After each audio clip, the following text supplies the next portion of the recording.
I have been an elementary teacher, a middle school teacher, and a high school teacher. I started out as a middle school English teacher, actually in Holly, Michigan, but I've worked at all grade levels.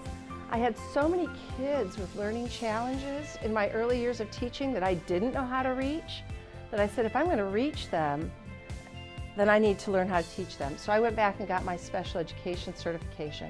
So I've been a special education teacher for many years. And then they asked me to coordinate the gifted program. So there were 2 years where I taught special ed half the day and coordinated the gifted program the other half of the day. I've worked with multicultural learners. I'm a first-generation American myself, so I get what it feels like to feel different. I worked overseas at the American International School in Lisbon, Portugal. So I had kids from all over the world there. I've worked in bilingual schools in the Detroit area. So I have a good sense of what it's like to work with kids from other cultural backgrounds. And as if that's not crazy enough, I spent 3 years working in juvenile corrections. I worked with criminal sex offender boys ages 12 to 19 years old, and I taught everything: science, social studies, math, language arts, one-room schoolhouse, from struggling learners to honestly, the most gifted kids I've ever met in my career in corrections.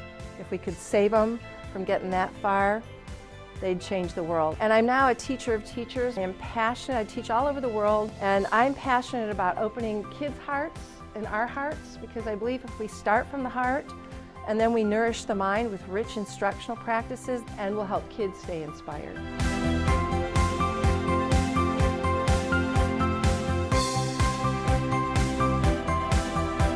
How many of you are familiar with the concept of the hero's journey? In the hero's journey, the hero is called on an adventure, and the initial response of the hero is, no, please, no, I want to stay in my comfort zone, I like it here. But the hero gets forced, right, out of their comfort zone, out of the known, into the unknown. And as the hero goes into the unknown, they encounter helpers and mentors. They also encounter a lot of tests and challenges and temptations. The low point of the hero's journey is called the abyss.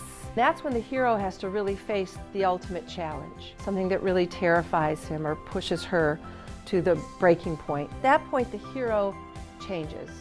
Okay, they encounter their worst fears, and they change, and they start to transform, and they come back to the known, to where they started, but different, stronger, braver, wiser. We're going to have you look at today your own hero's journey and how it helps you be a great teacher, and how it might get in the way of you really understanding some of the kids that are different than you in your classrooms. Because our journey impacts their journey.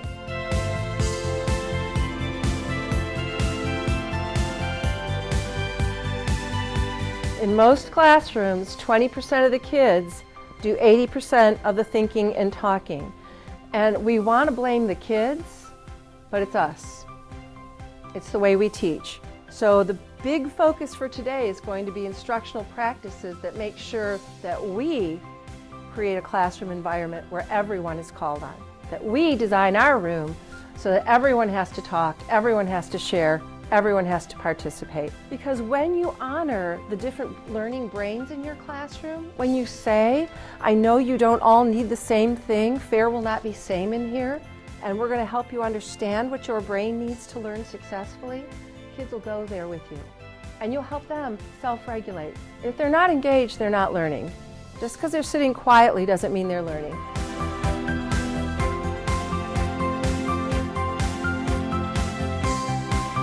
The brain is a social brain. It learns better with other brains. And yet I go in classrooms where kids are learning by themselves all the time. We're all hoping that somebody else will teach kids how to collaborate. And so they go up to high school and they've all hoped that you've done it. And nobody does it deeply enough to really have the kids become good at academic talk. I mean, if they never collaborate, they don't learn how to talk. And if they don't learn how to talk, they don't know how to process their thinking.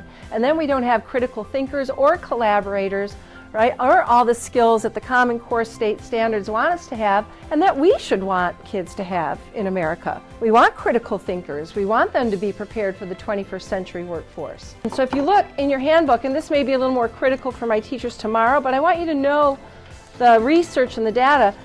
Page 10, top 24 first century critical skills, which is why the Common Core was developed in the first place. So we need creativity and innovation, critical thinking and problem solving, communication and collaboration.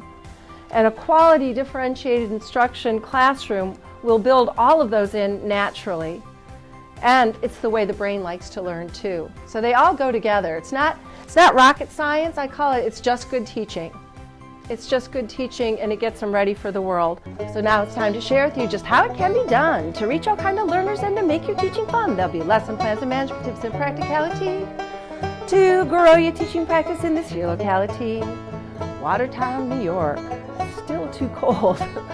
Turn your brains on. Y'all get ready. You hear?